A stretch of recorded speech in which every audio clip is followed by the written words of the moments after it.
So amongst us, the failure of our nation has reduced us into people of lowly expectation.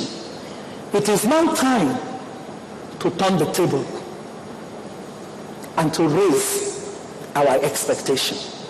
As you raise your expectation, you would find incredible solutions that will come from out of you. Does that help? Yes, ma'am. We have about 4 more questions. The next one is, how do we translate a new Nigeria vision to millions of Nigerian youths in the absence of viable educational infrastructure? Hard question to answer. Very hard question to answer. Because I know. I was in that sector. We're in trouble. At the time I was minister in that sector, we were in trouble. And that was about 6 years ago. And not much has changed our situation. They have the largest number of children out of school in Nigeria. About 2 million of Nigerian children leave school every year to join the labor market. And the issue there, Pastor Boju, is this: employability and employment opportunity. 2 major issues: employability and employment opportunities. And on the 2 scores, the reform in our education sector has not scratched the surface. So imagine every year you generate 2 more millions and they join. You create whole countries of European Union out of that army of unemployed people. Tertiary education, you see the challenge that we're in. Not getting to a place of agreement on how to develop the university system. The Onosode negotiation team was something that we set up at the time that we were in government.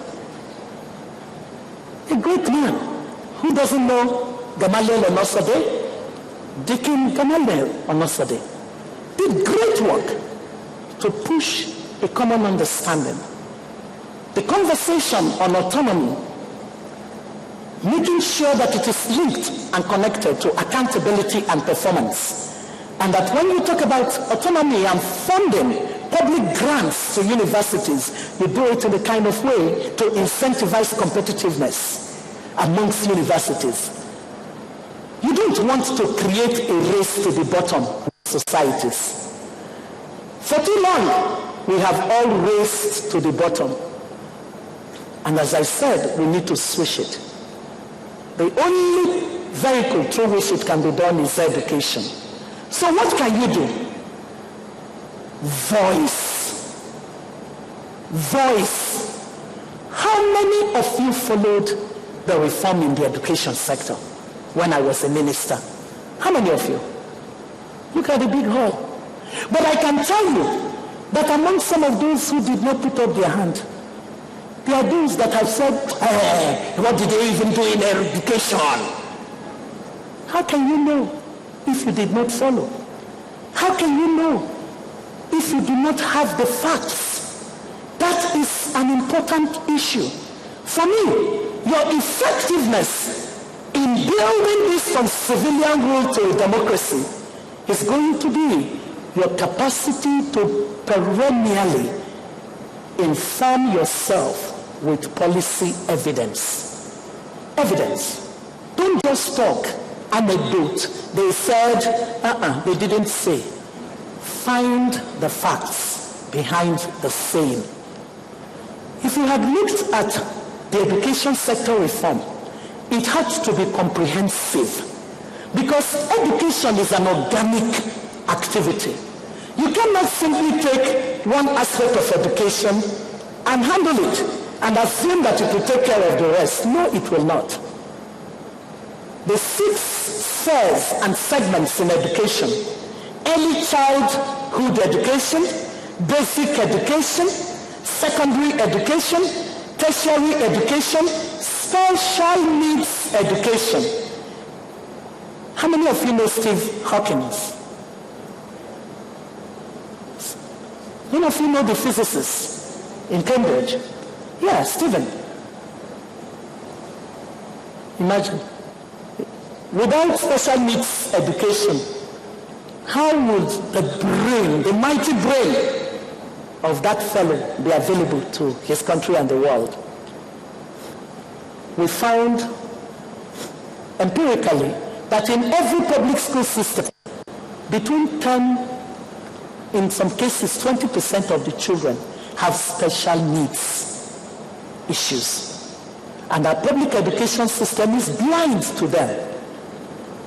Early childhood education is the exclusive preserve of the elite of the society. But you know what? It is what will determine which country goes ahead of the other.